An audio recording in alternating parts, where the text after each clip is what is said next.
بایکۆتی هۆڵەکانی خوێندن پێی نایە 17مین ڕۆژ و تا دێت مانگرتنی مامۆستایان ڕوو لە فراوانبوون دەکات. مامۆستایان هۆشداری ئەوەش دەدەنە حکومەتی هەرێم کە مانگرتنەکەیان ڕۆژ لە دوای ڕۆژ فراوانتر دەبێت و دەژڵێن کۆڵ نادەن تا ئەو کاتەی تەواوی موچەکانیان پێدەدرێت. بەیانمان بۆ حکوومەتی هەرێمی کوردستان ئەو کاتە ئێرە چۆڵەکەین کە هەموو داواکاریەکانمان جێبەجێ بکە.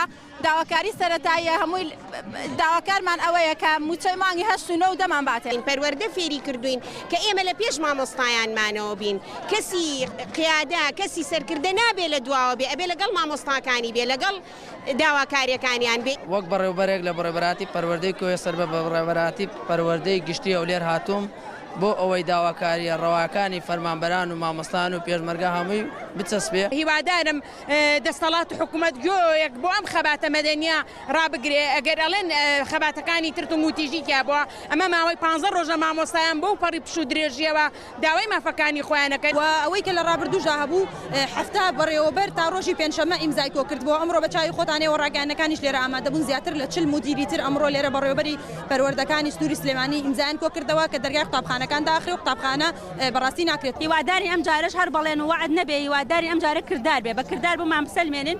ئێمە یەک لەوانەی پێش هەموو شتێک ئەوانەی کە بۆ دابینکردنی ژیانە موچەیە. ئەگەر ڕۆژێ لە ڕۆژان پشتیوانی داواکاریەکانتان نەبین، خیانەتمان لە پیشەکەی خۆمان کردووەکو مامۆستا.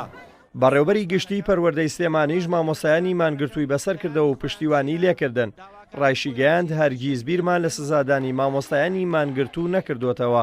لە ڕۆژ یەکەمەوە پەیاممان ناوە پشتیوانیانین وتیشتمان بۆی وەزعەکان ئەهۆن بێتەوە تۆزی خۆیان ڕێکخەن و پەیامێکیان هەبێ. ئەمە پەیامەکانمان لێ وەرگرتوون. ئەم پەیامانە هەمووی داوای چاکسازی و پێدانی موچەیە کە ئەمە ئاوات و حەزی هەموو تاکێکی ئەم کۆمەڵگایە. ئێمە پشتیوانی مامۆستایانین، هەوڵێن لەگەڵ سەر و خۆمانە لەگەڵ بەڕێز پارێزگاری سلێمانیە کە هەمیشە هاوکارمان بووە هەموو ئەو کێشە و کەم و کورتی و گیرفتارە بە تایبەتی مەسەلەی موچێ چارەسەرکەین و لەگەڵ ئەوەشا ئەو پەیامەم پێگەیاندن ئێمە وەکو بەرپرسانی پەروەردە وەکو حکوومەتی هەرێم بیرمان لە هەر باسی سزا و بیریشمان لێ نەکردوێتەوە.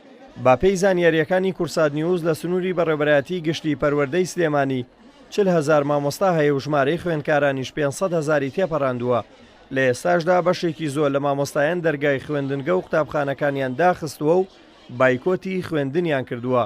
بۆ کۆتاییەنانیش بەو مانگرتنەیان مامۆستایان دابەشکردنی موچە دواکەوتوەکانیان لەلایەن حکوومەتەوە بەتەنها چارەسەر دەزانن.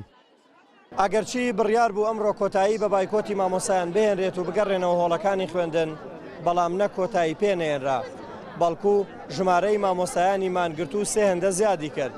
هەموو مامۆستایانشی کە لێرە مانیان گرتووە تەنها داوایان ئەوەیە کە هەموو موچانیان پێ بدرێت کە لە لای حکوومەتی هەرێمی کوردستانە. بەڵێ نیشان داوە ئەو کاتە کۆتایی بە بایکۆتی خوێندن دێنن.